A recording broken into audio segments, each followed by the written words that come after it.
ကျွန်တော်တို့မြန်မာလူငယ်တွေမညံ့ပါဘူး If Van tries to go, He's got to be careful with these long openings.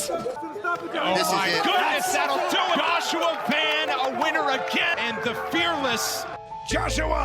the fearless Van. Joshua, the fearless Van. ကမ္ဘာအကြီးဆုံး promotion တစ်ခုဖြစ်တဲ့ UFC လို့နေရာမှာကျွန်တော်တို့မြန်မာနိုင်ငံလာကိုချုပ်ပြီးတော့ပထမဆုံးထုတ်ဝေရခဲ့တဲ့ Joshua the Fearless Van ကြောင့်ဒီနေ့ပြောသွားမှာဖြစ်တယ်ဗျကျွန်တော်တို့ Joshua Van ဆိုပြီးတော့ပြောလိုက်တာနဲ့မြန်မာပရိသတ်တွေအများစုကတော့ UFC ရောက်မှသူ့ကိုတတိထားမိလာကြတယ်သူ UFC မရောက်ခဲ့ကတော့ Fury FC မှာသူခပတ်ချက်ပြီးဖြည့်ပြီးမှကျွန်တော်တို့ UFC ကိုတလန်းချစ်တက်လာခဲ့တာဖြစ်တယ်ဗျကျွန်တော်တို့မြန်မာနိုင်ငံရဲ့အထက်ပိုင်းချစ်ပြည်နယ်ဟာခမြို့မှာ Joshua Van ကိုမွေးခဲ့တယ်သူအဲ့ဒီမှာ9နှစ်10နှစ်လောက်ထိနေခဲ့တယ်ဗျပြီးတော့နိုင်ငံရေးချင်းတွေဒီစစ်ပွဲတွေကြောင့်သူဒီနိုင်ငံကနေထွက်ခွာပြီးတော့မလေးရှားနိုင်ငံမှာ2နှစ်3နှစ်လောက်နေခဲ့ရသေးတယ်ပြီးမှနောက်တစ်ဆက် USA ကိုပြောင်းခဲ့တယ်ပေါ့ USA တို့သူ့အဖေကအရင်ပြောင်းခဲ့တယ်ပြီးမှသူတို့မိသားစုကိုခေါ်ခဲ့တယ်လို့သူ interview မှာဖြေခဲ့တာတွေ့တယ်ဗျပြီးတော့သူ USA ရောက်တဲ့ချိန်မှာတော့သူ့အသက်ကကျွန်တော်တို့17နှစ်12နှစ်လောက်တော့ရှိပြီပေါ့အသက်ပညာတော့9တန်းအပြည့်ထိတက်ခဲ့တယ်6တန်းရောက်တော့ကြောက်ထွက်လိုက်တယ်ဗျ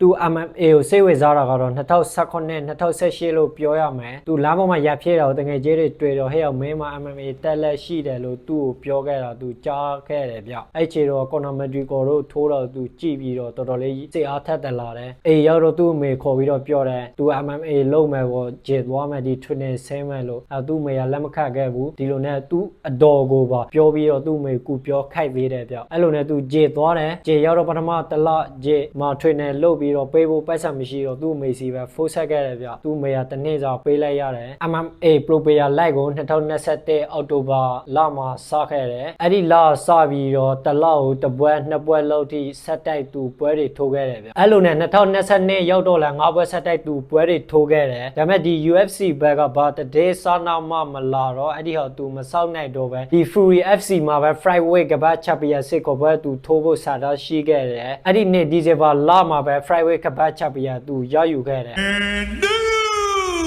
Fury FC Flyweight Champion. ချက်ပြကပတ်ရပြီးသိမကြခင်မှာပဲ UFC ကိုခြေဆက်ခွဲရခဲ့တယ် UFC မှာကျွန်တော်တို့၄ပွဲထိုး၃ပွဲအနိုင်ဆိုတဲ့စချစ်ကောတစ်ခုလည်းပိုင်ဆိုင်နိုင်ခဲ့တယ်ဗျနောက်ဆုံးထိုးခဲ့တဲ့ UFC 313ပြိုင်ပွဲမှာလည်းမြန်မာနိုင်ငံလာကိုချုပ်ပြီးတော့꿰တဲ့ဝယ်꿰ရခဲ့တယ်အဲ့တော့ကြောင့်မလဲသူကိုယ်တိုင် interview တစ်ခုမှာကျွန်တော်တို့မြန်မာနိုင်ငံကိုကိုစားပြု꿰ရခဲ့တာကြောင့်သူကိုယ်သူကိုယူကြောက်လဲ interview မှာဖြေခဲ့တယ်ဗျသူငယ်ငယ်ကတည်းကအခုချိန်ထိလေးစားအားကျခဲ့တဲ့ hero ကတော့ Bruce Lee ဖြစ်တယ်ဗျ